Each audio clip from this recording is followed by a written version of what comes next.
Thank you, Teresa.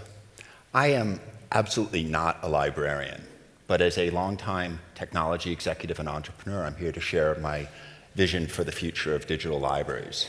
But before I jump into that, I'd like to just set a little bit of context.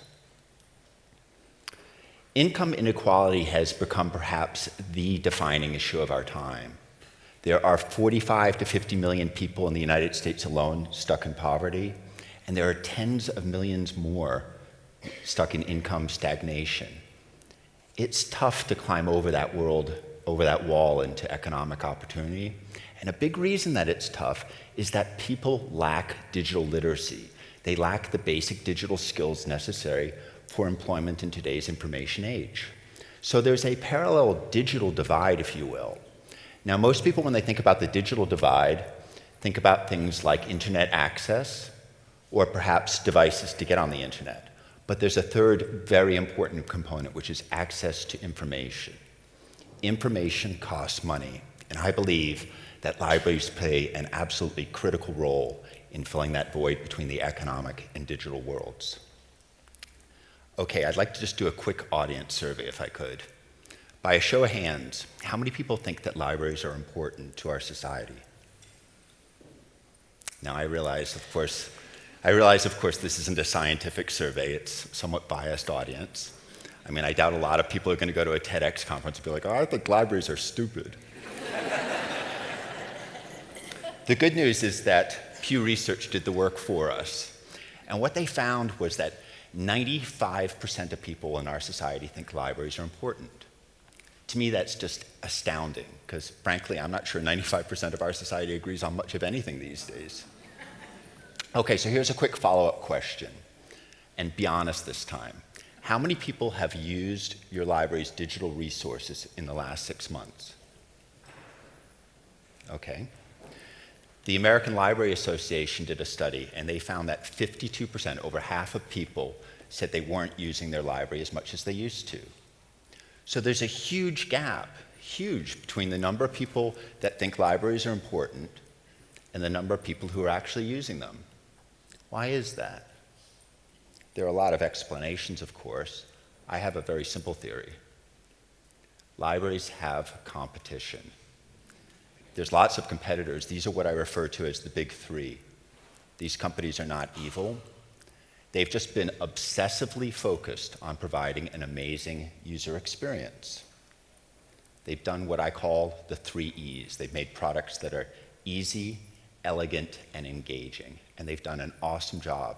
In fact, they've done the job so well that people are actually willing to pay for content that they might otherwise get for free. Now, we're all familiar with these products, I'm sure.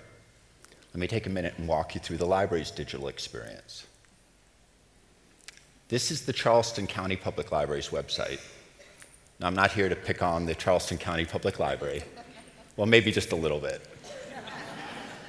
As you can see, they've got categories, they've got departments, and of course, they've got the search box, right? So what happens from here?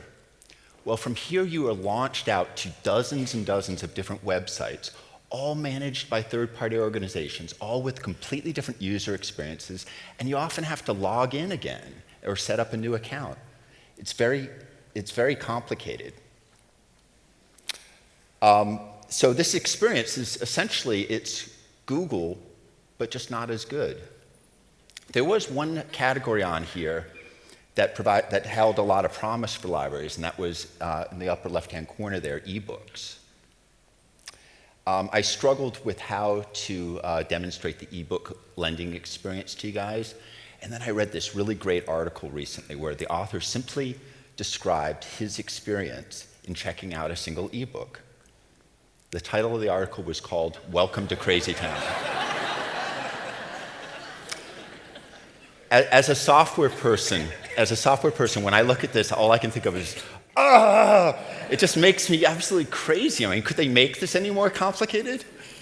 Amazon has we may have heard of this, they have a famous OneClick patent. You know, it's simple, you click something and you're done. I'm not sure anybody could patent this mess.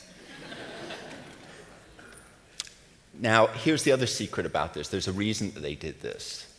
They have basically designed a system here that is designed to artificially limit circulation. artificially constrain circulation of digital content. They've done this because there's a small portion of content, maybe 5%, that's high value and high demand, and they've taken those rules and this mess and applied it to the other 95%. So how's this working out for them? Pretty damn good, I guess. What they found, this study looked at 5 library systems across 5 states, and what they found was that over an extended period of time, only 6% of patrons had even checked out a single ebook. No doubt the number's actually a lot lower than that because a lot of people went through that mess and said, never again, I'm not going to do it. Compare this, if you will, to Amazon, which way back in 2011 announced that they were selling more ebooks than print books. Not good. So what are libraries to do about the big 3? That's the question. I think the message here is fairly self-explanatory. But I got to be honest with you. When I presented this slide to the powers that be, translation, the lawyers, there was a little bit of pause. And it does look pretty similar to some other logos we've seen. And we went back and forth, and finally they said to me, Andrew, you can do this as long as you make abundantly clear that you're doing this in parody.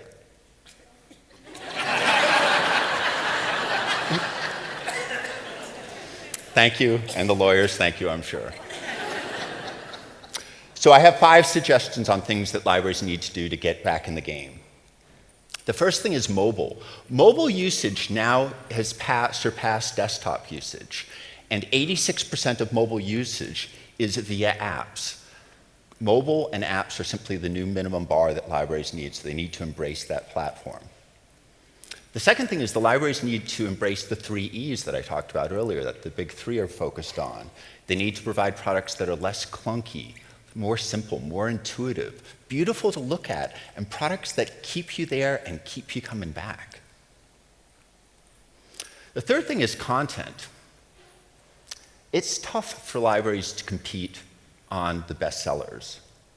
I read recently about one library that spent $28,000 on a single ebook. What was that ebook?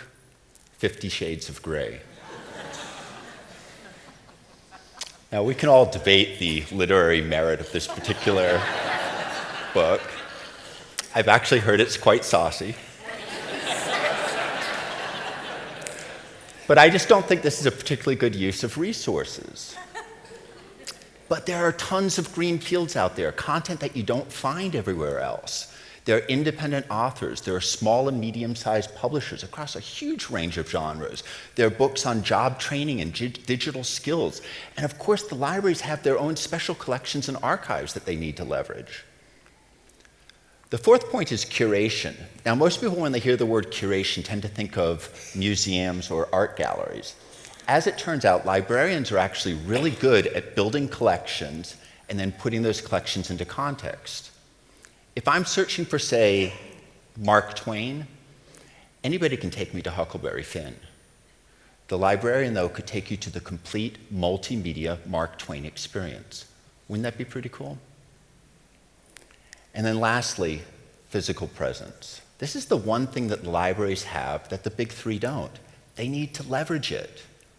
They need to lend devices out to patrons, they need to provide technical training, and they need to host special events to promote their services. I'd like to share with you a quick metaphor. We're all familiar with the big supermarket chains like Publix and Kroger.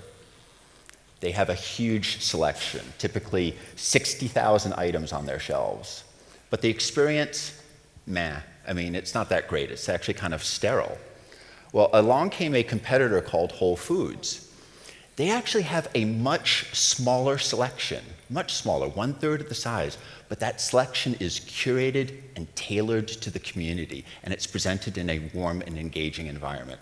So my message is simple: libraries can be Whole Foods. How do we get involved? Well, if you're in the library industry, my message is simple. You have competition, you need to have a sense of urgency, you need to think more like a business. Your patrons are your customers, and they are getting poached. But the good news is you can be Whole Foods. And for the rest of us, I'd simply like to ask you all, when you leave here today, go home and try out your library's digital experience if you haven't. If you like it, you don't need to do anything else. But if you're not, let your library know, because these are your tax dollars at work, and usage drives priorities.